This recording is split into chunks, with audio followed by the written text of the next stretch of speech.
वज़ीर-ए-आज़म शहबाज शरीफ़ आज़ाद कश्मीर में मुज़ाहिरनि दौरान पेश आयल अणवणंदड़ वाक़िअनि ते ॻणती ज़ाहिर कंदे मामले जी शफ़ाफ़ जाच जो हुकुम ॾेई छॾियो। पंहिंजे पैगाम में वज़ीर-ए-आज़म शहबाज शरीफ़ चयो त क़ानून लागू कंदड़ इदारा मुज़ाहिरीन जे जज़्बात जो एतिराम यक़ीनी बणाइनि। हुकूमत कश्मीरी भाइरनि जा मसइला हल करण लाइ हर वक़्तु तयारु आहे। वज़ीर-ए-आज़म तरफ़ां मुतासिर ख़ानदाननि ताईं फ़ौरी इमदाद पहुचाइण जी हिदायत ऐं ॻाल्हियुनि जी पाण निगरानी जो ऐलान। वज़ीर-ए-आज़म मुज़ाकराती कमेटी में वाद जो फ़ैसिलो बि करे वरितो।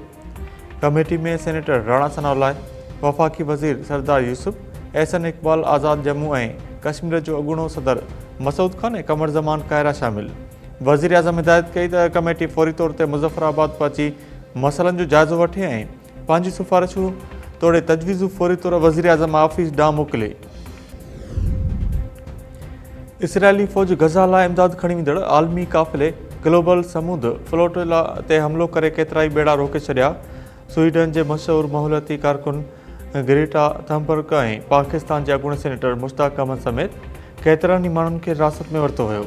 अरब मीडिया मूजिबि समूद फ्लोटिला में 40 खां वधीक ॿेड़ियुनि में 500 इंसानी हक़नि जा कारकुन, पार्लियामेंटेरियंस, वकील ऐं सहाफ़ी सवार हुआ, जेके गज़ा जे अवाम ताईं दवाऊं ऐं खुराक पहुचाइण जे मिशन ते रवाना थिया हुआ। समूद फ्लोटिला जो हिरासत में आयल क़ाफ़िलो इसराइल बंदरगाह अशदूद मुंतक़िल। मटियारी मां केला खणी मुल्तान खां पाइण वियल पोरत रस्ते तां अॻुवा। धाड़ेलनि ज़ंजीरुनि सां ॿधल नौजवान ते तशदद जी वीडियो वायरल करे छॾी। वारसनि खां 50 लाख रुपया भूंग तलब। वीडियो में ॾिसी सघिजे थो त ज़ंजीरुनि सां ॿधल पोरत ज़ाहिद मेमून खे धाड़ेल तशदद बि करे रहिया आहिनि। वारसनि मूजिबि 3 ॾींहं अॻु ज़ाहिद मेमून केले जी गाॾी भरे मुल्तान वियो हो, जंहिं बाद साणसि राब्तो न थियो। जवाबदारनि अॼु व्हाट्सएप ते संदसि वीडियो मोकिली आहे, जंहिं में के ज़ंजीरूं ॿधल आहिनि ऐं तशदद बि थियल आहे। जवाबदारनि 2 मोबाइल फ़ोन्स ऐं 50 लाख रुपया भूंग घुरियो आहे। मुगी जे वारसनि तरफ़ां नोटिस वठी पोरत खे बाज़ियाब कराइण जो मुतालबो।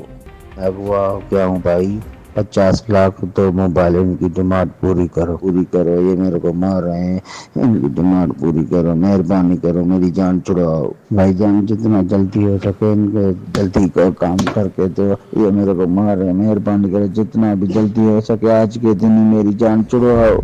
ऐं पेंशन में कटौती ऐं डिस्पेरिटी अलाउंस न मिलण ख़िलाफ़ सिंध एम्प्लॉयज़ अलायंस जे सॾ ते 10 ॾींहं बि तालीमी इदारनि, इस्पतालुनि, म्यूनिसिपल ऐं रेवेन्यू ऑफिस जी तालाबंदी बरक़रार। मुलाज़िमनि जी हड़ताल सबबि कारोबार सख़्तु मुतासिर।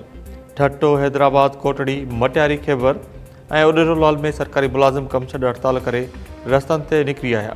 टंडवा दम दौड़, जमाल शाह, काज़ी अहमद सकरंड, नौशरो फिरोज़, पडीदन, ठरी मीरवा ऐं पनवाकिल में बि एहतिजाजी मुज़ाहिरा।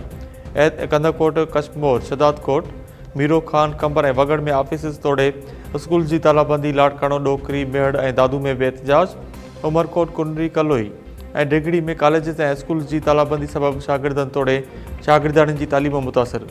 इस्पतालुनि जे OPDs जे बाइकाट सबबि इलाज लाइ आयल मरीज़ रुली विया। मुज़ाहिरीन तरफ़ां पेंशन मां कटौती वारो मुलाज़िम दुश्मन फ़ैसिलो वापसि वठण जो मुतालबो।